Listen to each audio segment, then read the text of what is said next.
লাখো কোটি শুকরিয়া জ্ঞাপন করি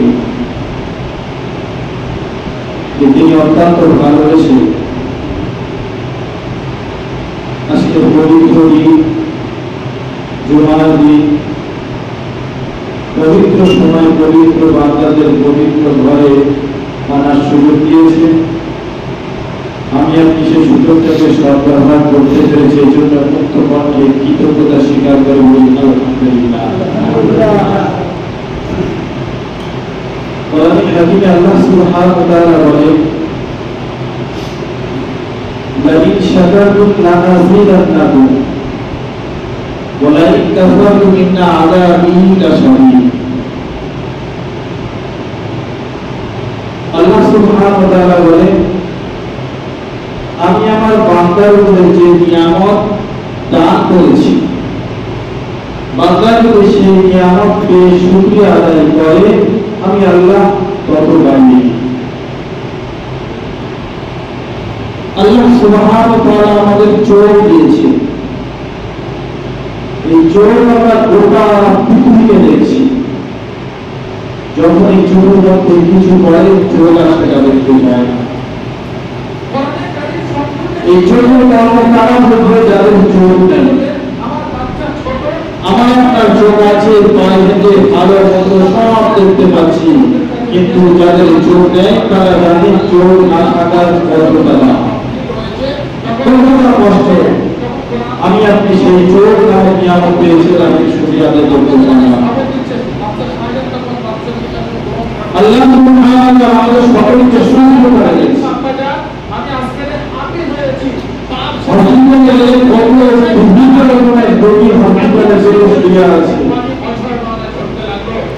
যদি কোন মহিলা বান্দা এক মিনিটের জন্য হসপিটালে যায়, তার ঈমান আরো তাজা হবে। কারণ আল্লাহ আমাকে অনেক ভালো রেখেছে, আলহামদুলিল্লাহ। এই বান্দা যখন শুকরিয়া আদায় করা শিখবে, বান্দা যখন শুকরিয়া আদায় করতে লাগবে, আল্লাহ সুবহানাহু ওয়া তাআলা তার নিয়ামত আরো বাড়িয়ে দেবে, বান্দার মৃত্যু পর্যন্ত শুনতে লাগবে। আল্লাহ সুবহানাহু ওয়া তাআলা লাইন শাকারতুম লাআযীদান্নাকুম, বান্দা তুমি শুকরিয়া জ্ঞাপন করো, আমি আল্লাহ তোমাকে আরো বাড়িয়ে দেব। তোমাকে যে অবস্থা রেখেছে, যে আলাদা রেখেছে, তুমি আল্লাহ সুবহানাহু ওয়া তাআলার শুকরিয়া আদায় করো। আমরা আল্লাহ সুবহানাহু ওয়া তাআলার শুকরিয়া আদায় ভুলে গিয়েছি, আমাদের নিজের কর্মকাজে আমরা ব্যতিব্যস্ত হয়ে পড়েছি। রাসূলুল্লাহ সাল্লাল্লাহু আলাইহি ওয়াসাল্লামকে আগের গুনাহ এবং পরের গুনাহ মাফ করে দেওয়া হলো। তারপরে রাসূল করিম সাল্লাল্লাহু আলাইহি ওয়াসাল্লাম গোটা রাত নামাজে দাঁড়িয়ে আছে, পাপ ধুয়ে যাচ্ছে, মুসার কাপড়ে রক্ত লাল হয়ে যাচ্ছে। রাসূলুল্লাহ সাল্লাল্লাহু আলাইহি ওয়াসাল্লাম নামাজে দাঁড়িয়ে কোরআন তেলাওয়াত করছে, যে রাসূলকে বলা হয়েছে তোমার আগের গুনাহ মাফ, পরের গুনাহ মাফ, তাও রাসূল যেন নামাজ পড়বে। রাসূল বলেছেন, আল্লাহ আমি আপনার শুকরিয়া আদায় করার জন্য নামাজ পড়ছি। রাসূলুল্লাহ সাল্লাল্লাহু আলাইহি ওয়াসাল্লাম বলেছেন যে আমি প্রতি সম্পদ রোজা রাখি। সাহাবায়ে কেরাম রাদিয়াল্লাহু তাআলা আনহুম জিজ্ঞাসা করলেন, ইয়া রাসূলুল্লাহ আপনি সম্পদ কেন রোজা রাখেন? তো বললেন যে ওয়ামা সাহাবারা শুনে রাখো, আমি সম্পদ এই কারণেই রোজা রাখি যে আমার এই দিনে জন্ম হয়েছে, এবং আল্লাহ তাআলার শুকরিয়া আমি আদায় করি। তো আল্লাহ সুবহানাহু ওয়া তাআলার দরবারে বান্দা যত শুকরিয়া আদায় করবে, আল্লাহ তার তত আরো বাড়িয়ে দেবে। আপনি কমপক্ষে চিন্তা করেন 300 টাকা রোজে কাজ করেন, আল্লাহ দরবারে শুকরিয়া আদায় করে আল্লাহ আপনাকে আরো বাড়িয়ে দেবে। আল্লাহ ফকির থেকে আপনাকে ভালো হারাতে রেখেছে, এজন্য আপনি শুকরিয়া আদায় করেন। আমাদের দেশে বাদশা ছিলেন 100 বছর আগে, বাদশা জাহাঙ্গীর, বাদশা শাহজাহান, বাদশা এগুলো সবাই জানি, কিন্তু বাদশা শাহজাহান ওনার পিতার নাম হলো বাদশা জাহাঙ্গীর, আর বাদশা শাহজাহানের ছেলের নাম হলো ঔরঙ্গজেব। এই ঔরঙ্গজেব হলো বাদশা শাহজাহানের দ্বিতীয় সন্তান। তার বড় সন্তান এবং মেজো সন্তান বাপের আদরে পরিণত হয়েছে, আর ছোট সন্তান কিন্তু 3 নম্বর সন্তান ঔরঙ্গজেব যখন ওনার বয়স 7 বছর হয়েছে, তখন কোরআনে কারীম সম্পূর্ণ আদেশ হয়ে গিয়েছে। কোরআনে কারীম সম্পূর্ণ হিফজ হয়ে গিয়েছে।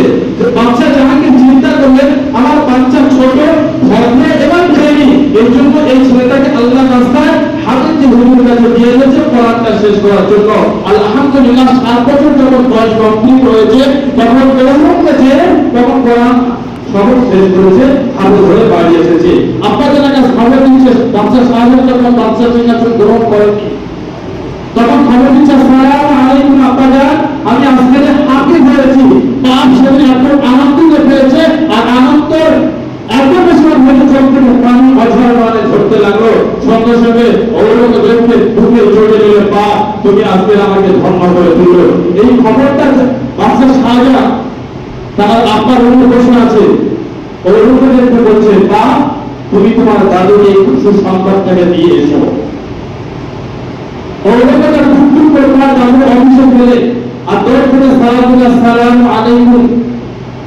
আপনি কেমন আছেন? দাদু উঠতে সালাম বলে ভালো আছি।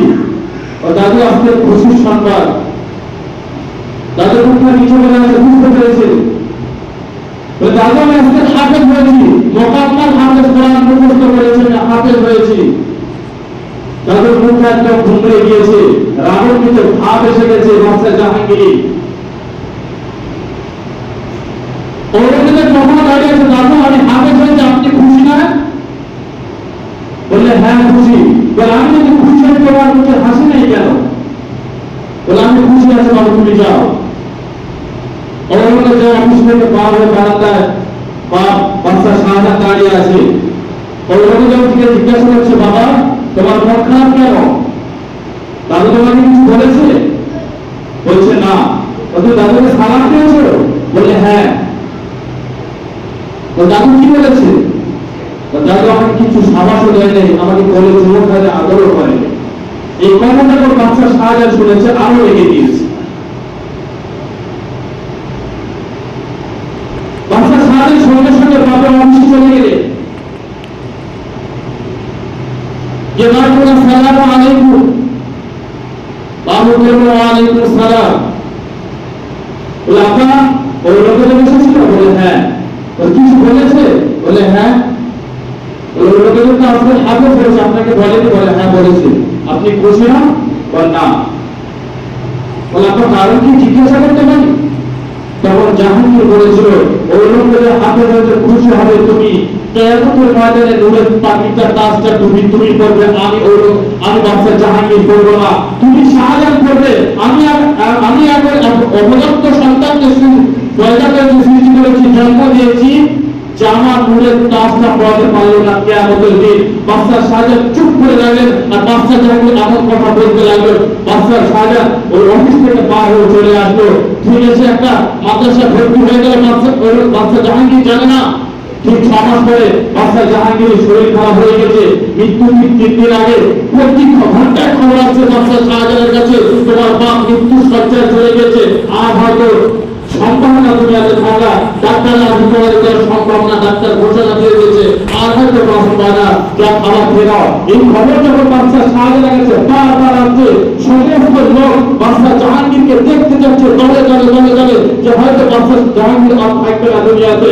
কিন্তু বারবার বাচ্চা জাহাঙ্গীর মধ্যে চিন্তা আছে আমার সন্তান শাহজাহান কেন আসছে না। বারবার এই চিন্তার পাশে বারবার করছে সবাই আমাকে দেখতে আসছে না, বাচ্চা শাহজাহান আমাকে কেন দেখতে আসছে না। ঠিক করার 2 দিন আগে বাচ্চা শাহজাহান ঢুকেছে দরজাখানার ভিতরে, একদম ভিতরে। আসসালামু আলাইকুম আব্বাজান, আপনি কেমন আছেন? বাচ্চা জাহাঙ্গীর উত্তর দিয়ে বলেন আমার সামনে থেকে বার হয়ে যান, তোর মতো সন্তান আমার দরকার নাই, তোর তো সিংহাসন চাই। আমি বললে এমনিতে তুই সিংহাসন পেয়ে যাবি। তোর বাপের অট্টালিকা চাই, আমি বলে তুই এমনিতে পেয়ে যাবি। যখন রাজনীতিতে ভাব বাচ্চা জাহাঙ্গীর শাহজাহানকে শোনাচ্ছে, শাহজাহান চুপ করে আছে। যখন বলা শেষ হয়ে গেছে তখন বাচ্চা শাহজাহান মরণ আমাকে বলছে আব্বা তোমার বলা শেষ হয়েছে, আমি একটা কথা আপনাকে বলি। ওর বড় কি বলবে? বাচ্চা শাহজাহান তখন বলছে আব্বা তো সেদিন তুমি বলেছিলে যখন ঔরঙ্গজেব হাফেজ হয়ে এসেছিল তোমার কাছে সালাম দিয়েছিল, আর তুমি বলেছিলে আমি এক অপদার্থকে জন্ম দিয়েছি, আমি এক অপদার্থকে জন্ম দিয়েছি যে কিয়ামতের দিন নূরের তাজটা আমি পড়াতে পারবো না। যেদিন থেকে বলেছে এই কথাটা আমার অন্তর অন্তরে একটা দাগ এসে গিয়েছে, আমি এমন একটা সন্তান, বাপের যোগ্য সন্তান হয়ে উঠতে পারলাম না, বাপের আনন্দটা আমি দিতে পারলাম না, কিয়ামতের দিন সব থেকে বড় আনন্দের দিন আমি আল্লাহকে আমার আব্বাকে খুশি করতে পারবো না। আব্বা এই কথা যেদিন আমি শুনেছি, সেদিন থেকে আমি ঘর থেকে পার হয়ে হুজুরের কাছে চলে গেছি, ওস্তাদের কাছে চলে গেছি, মাদ্রাসায় চলে গেছি। আমি সবক শুরু করেছি সূরা ফাতিহা থেকে, আলহামদুলিল্লাহি রাব্বিল আলামিন এই সূরা শুরু করেছি। আর কুল আউযু বিরাব্বিন নাস মালিকিন নাস ইলাহিন নাস মিন শাররিল ওয়াসওয়াসিল খান্নাস আল্লাযী ইউওয়াসওয়িসু ফি সুদুরিন নাস মিনাল জিন্নাতি ওয়ান নাস। এই সবক শেষ করেছি। আপনার তোমার মৃত্যুর খবর আমার বারবার কানে আসছে, আমি আসছি আল্লাহ, যতক্ষণ এই সূরাটা আমি শেষ করেছি, যতক্ষণ না আমার মনে শান্তি দিয়েছি যে আমি বাপের কাছে যাব, আর আমি সুসংবাদ শোনাতে পারবো না যে কিয়ামতের দিন আমার বাপ নূরের তাজ পরবে সবার সামনে, যে নূরের তাজের ভোল্টেজ যেমন হবে, সূর্যের আলো সেদিন লজ্জা পাবে, যেমন হ্যালোজেনের সামনে মোমবাতি জ্বালিয়ে দিলে মোমবাতির আলো কিছু দেখা যায় না, তখন সূর্যের আলো কিয়ামতের ময়দানে বাপের নূরের তাজ পরা হবে, ওলামাদের বাপের নূরের তাজ পরা হবে, আর ওই নূরের তাজের এত তাজাল্লি হবে, সূর্যের আলো পর্যন্ত লজ্জা পেয়ে যাবে। আপনার এই কথা চিন্তা করে আমি তোমার কাছে আসতে পারলাম না, খবরটা শেষ করে আসতে পারলাম না। আর আব্বা আমি আজকে খবর শেষ করেছি, আপনার দরবারে যে হাজির হয়েছি, তখন বাপ জড়িয়ে ধরে বললেন, বাপ আজ থেকে তুই আমার যোগ্য সন্তান হয়ে গেছিস। তারাও বাচ্চা ছিল, আর আমাদের সংসার আছে, তাদেরও সংসার ছিল। তারা ইমানদার ছিল, একত্র তাহাজ্জুদ নামাজ তারা কাজে করেনি, অন্তত পুরো গোটা ভারতবর্ষ চালিয়েছে। তারা গোটা ভারতবর্ষ চালিয়েছে, নিজের সংসার চালিয়েছে, প্রজাদেরকে দেখেছে, তারপরে আল্লাহকে ভুলে নাই। আমি আপনি সংসারের ব্যস্ততা, সন্তানকে পরলোক করার জন্য, সন্তানকে কিছুদিন সুখে রাখার জন্য আমি আপনি ব্যস্ততা করেছি, যে আল্লাহর হুকুমটাকে অমান্য করে চলেছি। আজান হলে মসজিদের পাশ থেকে চলে যায়, মসজিদের ধারে বাড়ি আসি না। এটা ভাবি মুরব্বীদের কাজ, এটা ভাবি তবলিগ করাদের কাজ, এটা মুরব্বীদের কাজ। যাদের ঘরে কোনো কাজ নেই তারাই শুধু নামাজ পড়বে। আমাদের এখন নিয়ম বয়স আছে, আমাদের নামাজ দরকার নেই, এটাই ভেবে আমরা মসজিদে আসি না। ইসলামকে প্রচার করার জন্য সাহাবায়ে কেরাম রাদিয়াল্লাহু তাআলা আজমাইন নিজের জীবনকে দিয়ে দিয়েছে। কেউ বিবি বাচ্চাকে এতিম করেছেন, বিবিকে বিধবা করেছেন, শুধু ইসলামকে জিন্দা রাখার জন্য। রাসূল করিম সাল্লাল্লাহু আলাইহি ওয়াসাল্লাম যখন মক্কা থেকে মদিনায় হিজরত করে চলে এসেছে, মসজিদে বসে আছে, ছোট ছোট মাসুম বাচ্চারা বলছেন, আপনি কোথা থেকে এসেছেন? রাসূলুল্লাহ সাল্লাল্লাহু আলাইহি ওয়াসাল্লাম বলেন, আমি মক্কা থেকে এসেছি। বলে, মক্কা থেকে কেন এসেছেন আপনি?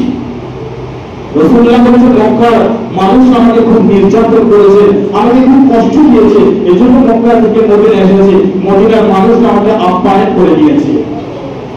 সঙ্গে সঙ্গে একটা বাচ্চা প্রশ্ন করলো, ইয়া রাসূলুল্লাহ, ইয়া হাবিবাল্লাহ, মক্কার মধ্যে সবথেকে কষ্ট আপনাকে কে দিয়েছে? রাসূলুল্লাহ বলেন, আবু জেহেল আমাকে সবথেকে বেশি কষ্ট দিয়েছে।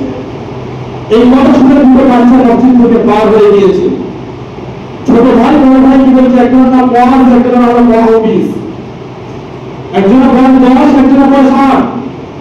ছোট ভাই বড় ভাই বলছে, ভাই রাসূলুল্লাহ সাল্লাল্লাহু আলাইহি ওয়াসাল্লামকে কষ্ট দিয়েছে আবু জেহেল, এদের আমরা জাহান্নামের ঠিকানা বানাবো। দুটো ভাই মসজিদ থেকে ওয়াদা করে মসজিদ থেকে বার হয়ে গিয়েছে। কিছুদিন পর বদরের যুদ্ধের ঘোষণা হয়ে গেল। দুটো বাচ্চা মসজিদ থেকে বাড়ি গিয়ে যখন আম্মা জান খুব কান্না কাটছে, ছোট বাচ্চা মহাজন 10 আর 8 বছর বয়স, বলছে, মা আপনি কাঁদছেন কেন? বলছে, বাপে আজকে বদরের যুদ্ধের ঘোষণা রাসূলুল্লাহ সাল্লাল্লাহু আলাইহি ওয়াসাল্লাম দিয়েছে। আজকে যদি তোমার বাপ বেঁচে থাকতো তাহলে আমি তোমার বাপকে বদরের প্রান্তরে পাঠিয়ে দিতাম, আর আমি কাল কিয়ামতের ময়দানে বলতাম, ইয়া আল্লাহ, আমি কোন শহীদের স্ত্রী বলছি, কিন্তু তোমার সে কপাল নেই। সন্তান দুটো মায়ের চোখে পানি মুছে বলছে, মা তোমার দুটো সন্তান বেঁচে আছে, তোমার আশা তোমার নিয়ে পূরণ করে দেবে। সেদিন মা বলছে, বাপে তোরা তো ছোট, তোরা যদি যোগ্য হবিস আমি মা তোর যুদ্ধের পোশাকটা পরিয়ে পাঠিয়ে দিতাম। বলছে, মা আমি হয়তো ছোট, আমার আল্লাহর ক্ষমতা ছোট নয়। এই মরণকর বাচ্চা বলেছে মায়ের কাছে, মা অনুমতি দিয়ে দিলে, যাও তোমরা যুদ্ধের ময়দানে চলে যাও। রাসূলুল্লাহ সাল্লাল্লাহু আলাইহি ওয়াসাল্লাম মাত্র সেনা ছিলেন 13 জন। আত্মা আত্মাবাড়ি দুঃখ ছিল। যখন যারা যুদ্ধ সেনাদেরকে একত্রিত করছে, সাজাচ্ছে কারা কারা যাবে, সবাইকে যুদ্ধের ময়দানে নিয়ে যাওয়া যাবে না। যখন সবাইকে লাইন দেওয়া শুরু করেছে, তখন মুআয আর মুআবিদ বলছে, ভাই তো আমরা ধরা পড়ে যাবো কেন? ওই ছোট বাচ্চাদেরকে রাসূলুল্লাহ সাল্লাল্লাহু আলাইহি ওয়াসাল্লাম তার আলাদা করে যুদ্ধের ময়দানে যেতে দিচ্ছে না। বড় ভাই কি বললো, মুআয কি বললো, নিজের পাটা এরকম ভাবে উঁচু বলে আছে, লাইন দাঁড়িয়ে বড় লাগবে বলে। যখন বাঁচতে পারছে মুআযের কাছে রাসূলুল্লাহ সাল্লাল্লাহু আলাইহি ওয়াসাল্লাম দাঁড়িয়ে চলছে, মুআয তুমি ছোট আছো, তোমার আব্বা মারা গেছে, তুমি তোমার মায়ের সেবা করো, যুদ্ধের সওয়াব তুমি পেয়ে যাবে। ইয়া রাসূলুল্লাহ, ইয়া হাবিবাল্লাহ, আমার মায়ের কাছে অনুমতি নিয়ে এসেছি। বড় ভাই পাশ হয়ে গেল, বাঁচতে বাঁচতে ছোট ভাই আমার সামনে গিয়ে পড়লো, বলছে মুআয তুমি এত ছোট, তুমি যুদ্ধে যেতে পারবে না। বলছে ইয়া রাসূলুল্লাহ, কিছুক্ষণ আগে আমার বড় ভাইকে অনুমতি দিয়েছে, আমাকে দাও। একই মায়ের সন্তান আমরা, একই মায়ের দুঃখে আমরা বড় হয়েছি, একই সাথে খেলা করেছি, একই সাথে নামাজ পড়েছি। ইয়া রাসূলুল্লাহ, ইয়া হাবিবাল্লাহ, আমাদেরকে অনুমতি দিন। রাসূলুল্লাহ বলছেন, মুআয তোমার তুমি মুনাফিক করো, একটু পড়াশোনা যুদ্ধের জন্য চলবে, কিন্তু তুমি চলবে না। ইয়া রাসূলুল্লাহ, একটা চান্স আপনি দিন, মুআয আমার বড় ভাইয়ের সাথে আমাকে যুদ্ধ লাগিয়ে দিন, যে জিতবে সেই যাবে। আপনি তো মুহাম্মদকে অনুমতি দিয়ে দিয়েছেন, আমি যদি হেরে যাই তো আমি যুদ্ধে যাব না। সাহাবায়ে কেরাম রাদিয়াল্লাহু তাআলা সব বাহাদুরি করে দাঁড়িয়ে গিয়েছে, দুই ভাইয়ের মধ্যে লড়াই হবে, যে জিতবে। মুআয যদি হেরে যায় তাহলে ফিরে চলে যাবে। দুই ভাইয়ের মধ্যে লড়াই যখন সামনাসামনি দাঁড় করে দিয়েছে, ছোট ভাই বড় ভাইকে বলছে, ভাই ইশারা, চোখের ইশারা, তুমি তো যুদ্ধে যাওয়ার অনুমতি পেয়ে গিয়েছো, একসাথে দুজন বড় হয়েছি, তুমি জান্নাতে চলে যাবে না, আমি দুনিয়া খেলা করবো, এটা সম্ভব না। এই ইশারা যখন করে দিয়েছে, বলে আমি যখন তোমাকে খেলা দেবো তুমি পড়ে যাবে, কেন তোমার কাছে শক্তি বেশি, আমি পারবো না। এই শুরু হয়ে গেল, দুই ভাই যখন লড়াই করে দিল, যুদ্ধ শুরু করে দুই ভাইয়ের মধ্যে, ছোট ভাই বড় ভাইকে আছাড় মারলো, সঙ্গে সঙ্গে বলছে, ইয়া রাসূলুল্লাহ, আমি জিতে গেছি, আমার অনুমতি দিয়ে দিন। রাসূলুল্লাহ সাল্লাল্লাহু আলাইহি ওয়াসাল্লাম সবাইকে অনুমতি দিয়ে দিলেন। যুদ্ধের জন্য এক একজনের সাথে একটা দুইজন পার্টনার থাকে। আব্দুর রহমান বিন আওফ যখন বদরের প্রান্তরে চলে গিয়েছে, ওনার মনে একটা গিয়েছিল যে রাসূলুল্লাহ সাল্লাল্লাহু আলাইহি ওয়াসাল্লাম আবু জেহেল রাসূলুল্লাহ সাল্লাল্লাহু আলাইহি ওয়াসাল্লাম খুব কষ্ট দিয়েছে, আমি আবু জেহেলকে দুনিয়া থেকে আজকে বিদায় দেব, জাহান্নামের ঠিকানা বানিয়ে দেব, এই কথা ভাবছে। বলে আবু জেহেল তো 10,000 সেনা নিয়েছে, বড় ঘোড়ার উপরে বসে আছে, আর নেতৃত্ব কাফেরদের থেকে নেতৃত্ব আবু জেহেল দিচ্ছে, ওকে মারা খুব কষ্টকর, আমি কি করে মারবো, সেই চিন্তা যখন করছে, আর দুটো ভাই এসে পাশে দাঁড়িয়ে গেছে, বলছে চাচা আবু জেহেলকে আপনি চেনেন? দুই ভাই একই প্রশ্ন করছে। আব্দুর রহমান বিন আওফ প্রশ্ন করলেন, বাবু তোমরা আবু জেহেলকে চিনে কি করবে? বলছে চাচা একবার বলো না। বলছে কেন? বলে আমরা শুনেছি আবু জেহেল নাকি আমার দয়ার নবী, যে নবীর শরীরে মুসাফির পোষা হারাম ছিল, সেই নবীকে নাকি অত্যন্ত নির্মম ভাবে কষ্ট দিয়েছে, এই আবু জেহেলকে আমরা শেষ করবো। দুই ভাই আব্দুর রহমান বিন আওফ বলছেন, আশ্চর্য হয়ে গেলেন যে দুই ভাই ছোট বাচ্চা, একজনের বয়স 10, একজনের বয়স 8, এরা বলে কি? এই দুই ভাই কথা যখন শুনেছে, ইতিমধ্যে আবু জেহেল সামনে সবার মাঝখানে, কাফেরদের মাঝখানে ঘোড়ার উপরে বসে নেতৃত্ব দিচ্ছে। এই চোখে দৃষ্টিটা পড়ে গেল, আব্দুর রহমান বিন আওফের চোখে পড়ে গেল। বাচ্চা করে বলছে, মুআয মুআবিদ বলছে আবু জেহেল। আব্দুর রহমান বিন আওফ বলছেন, আমি ভাবে বলেছি আবু জেহেল ওই দুই ভাই বাদশাহের মতো আবু জেহেলের উপরে ঝাঁপিয়ে পড়েছে, ও ঘোড়ার উপরে ছিল। দুই ভাই যখন ঘোড়ার নিচে দাঁড়িয়ে গেছে, সাইডে ছোট লাগছে, বড় ভাই ছোট ভাইকে বলছে, ভাই আপনি মারবেন কি করে? ঘোড়া তো অনেক বড়, আবু জেহেল তো তার উপরে বসে আছে, মারবেন কি করে? দুই ভাই কিন্তু শুধু খেজুর ধরে গেছিলেন, খেজুর দুটো ডাল ছিল, বললেন ভাই বিসমিল্লাহ বলে ঘোড়া ভেঙে মারো। আর বিসমিল্লাহ বলে যখন ঘোড়া ভেঙে মেরেছে, আবু জেহেলের ঘোড়া টুকরো নিচে জমিনে পচে গিয়েছে, আর আবু জেহেলকে দুই ভাই ধরে মার শুরু করেছে। ইতিমধ্যে আবু জেহেলের সন্তান ইকরামা তখন মুসলমান হয়নি, তখন মুআবিদের হাতটা কেটে দিয়েছে, আর নিজের হাত অঝাড়া রক্ত হচ্ছে। সঙ্গে সঙ্গে আব্দুল্লাহ ইবনে মাসউদ রাদিয়াল্লাহু তাআলা আনহু আবু জেহেলের গর্দানটা কেটে দিলেন। ইকরামা ওর বড় ভাই মুআযকে এত জোরে হাত তলোয়ার মেরেছে, হাত কেটে ঝুলছে, শুধু চামড়া দিয়ে। মুআয তখন বলেছে, হে আল্লাহ, আমি হাতে ইসলামকে জয় করতে পারবো না। সঙ্গে সঙ্গে নিজের হাতটা পায়ে নিজেদের টান মেরে ছিঁড়ে দিয়েছে, রক্ত ঝরছে। আল্লাহু আকবার বলে দুটো বেড়ে উঠেছে, হে আল্লাহ, আজকের ইসলামের জন্য আমাদের হাতকে কুরবানি করে দিলাম। সঙ্গে সঙ্গে দুই ভাই আল্লাহু আকবার বলে রাসূলুল্লাহ সাল্লাল্লাহু আলাইহি ওয়াসাল্লাম দরবারে পৌঁছে গেলেন। ওই হাত নিয়ে রাসূলুল্লাহ সাল্লাল্লাহু আলাইহি ওয়াসাল্লাম বলেছেন, মুআয আর মুআয, তোমরা ইসলামকে জিন্দা করেছো, ইসলামের শত্রুকে তোমরা কতল করেছো। দুই ভাইকে সমর্থন করলেন। ইকরামা তখন মুসলমান করেনি, যখন হাতটা কেটেছে তারপরে যখন ইসলাম গ্রহণ করেছে তখন দুই ভাইকে আদর করছে, বলে আমি তখন আমার বাপকে বাঁচানোর জন্য তোদেরকে হাতকে আমি শহীদ করে দিয়েছি। ওরাও ইসলামের জন্য নিজের জীবনকে বাজি রেখে ইসলামকে জিন্দা রাখার জন্য নিজের জানকে কুরবান দিতে রেডি হয়েছে। এক সেকেন্ড তারাও দেরি করে নাই। রাসূলুল্লাহ সাল্লাল্লাহু আলাইহি ওয়াসাল্লাম তাদেরকে সংবাদ দিলেন যে আমার দলে থাকবে, আমার সুন্নতকে ফলো করবে। আমি রাসূল হাদিস জানা নাই, রাসূল বলেছেন মান আহাব্বা সুন্নতি ফাকাদ আহাব্বানি ওয়া মান আহাব্বানি কানা মাইয়া ফিল জান্নাহ। আমি রাসূল নেই তো কি আজ আমার সুন্নতকে দুনিয়াতে রেখে গিয়েছি।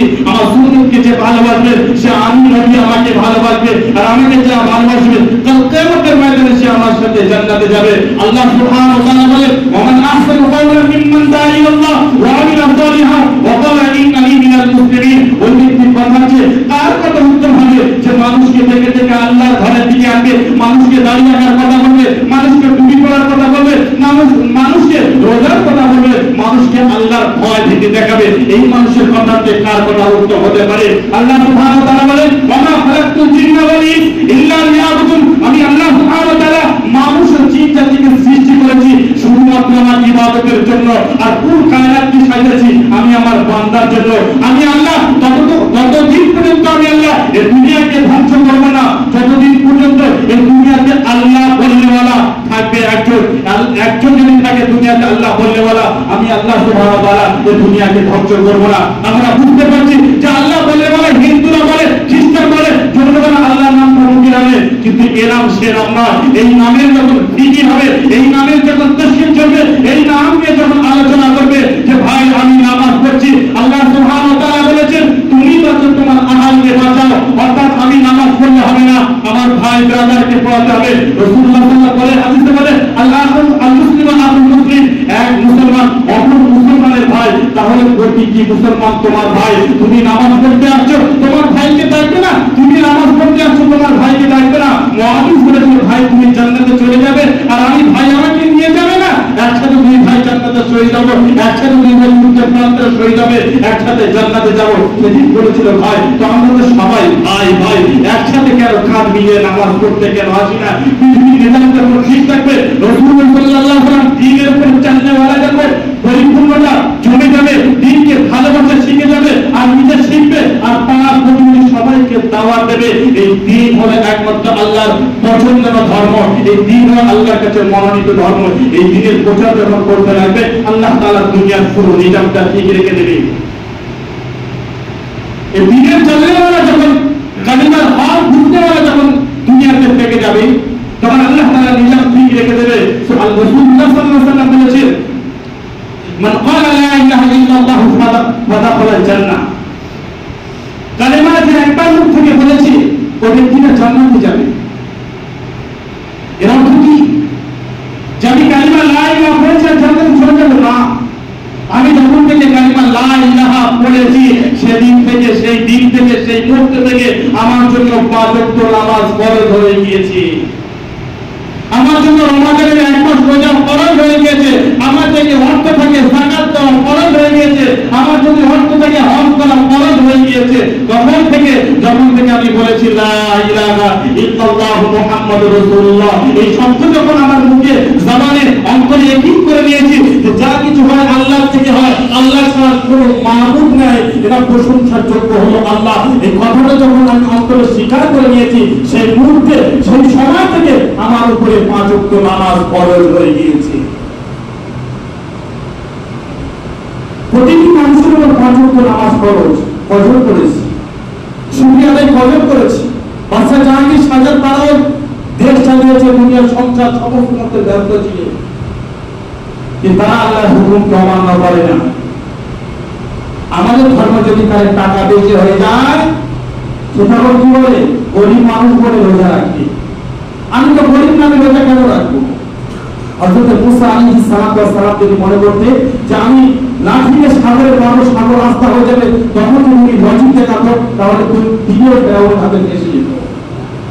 কেন তিনি ভেবেছেন বাবা আল্লাহর হুকুম, আল্লাহ বলেছে সাগর, মুসা তুমি তোমার লাঠি সাগরে মারো,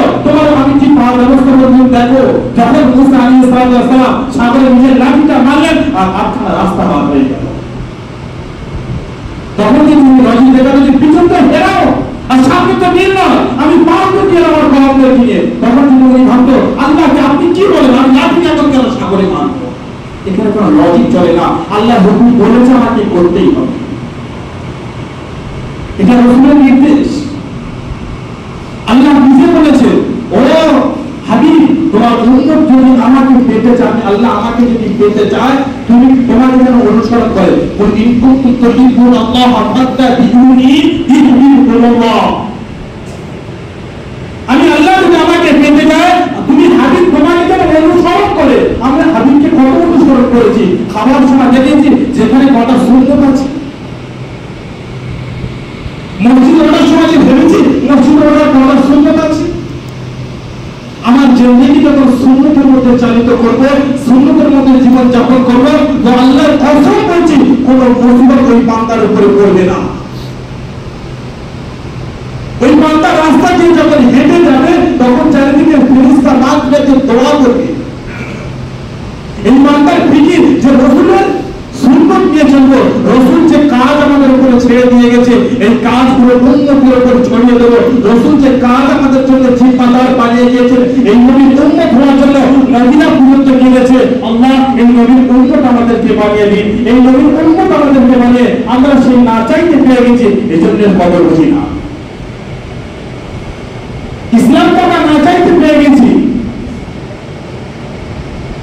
বড় রাজার ছেলে যখন রাজার ঘরে জন্ম নেয়, তখন সে দুঃখ জিনিসটা বোঝে না, দুঃখ কি সে নিজের বোঝে নাকি? আর একটা যখন গরিব মানুষ যখন বড়লোক হয়, তখন সে দুঃখের কথা বুঝতে পারে যে আমি কোন হালাতে ছিলাম। আল্লাহ সুবহানাহু ওয়া তাআলা আমাদেরকে রূহ জগৎ যখন দেখেছিল, তখন প্রশ্ন করেছিল আলাস্তু বিরাব্বিকুম, আমি কি তোমাদের প্রভু না?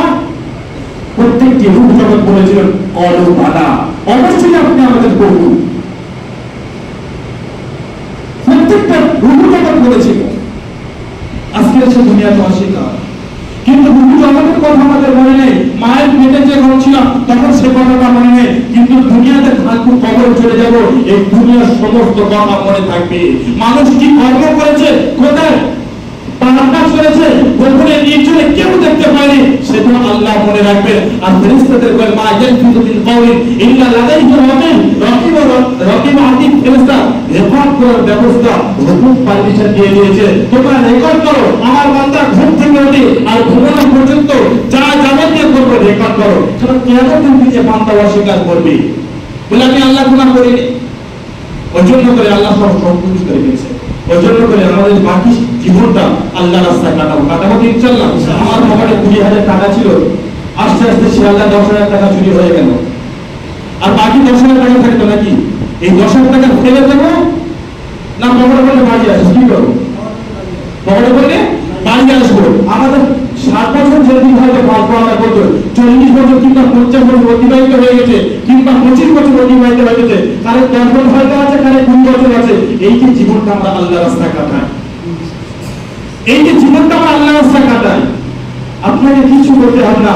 আপনি 5 ওয়াক্ত নামাজ পড়ুন আর দিনের একটু দাওয়াত পৌঁছে দেন। যারা বেনামাজি আছে, যারা এই নামাজটা বোঝে না, যারা আল্লাহকে বোঝে না ঠিক মতো, রসুলকে চিনতে পারে না, এদেরকে শুধু শিখিয়ে দেওয়া, ভাই তোমরা নামাজে এসো, ভাই তোমরা নামাজে এসো। এই নামাজ তোমার কিয়ামতের দিন বাঁচিয়ে দেবে। করবো ইনশাআল্লাহ সবাই। আল্লাহ সবাইকে কবুল করুন। ওয়া আখিরু দাওয়ানা আলহামদুলিল্লাহি রাব্বিল আলামিন।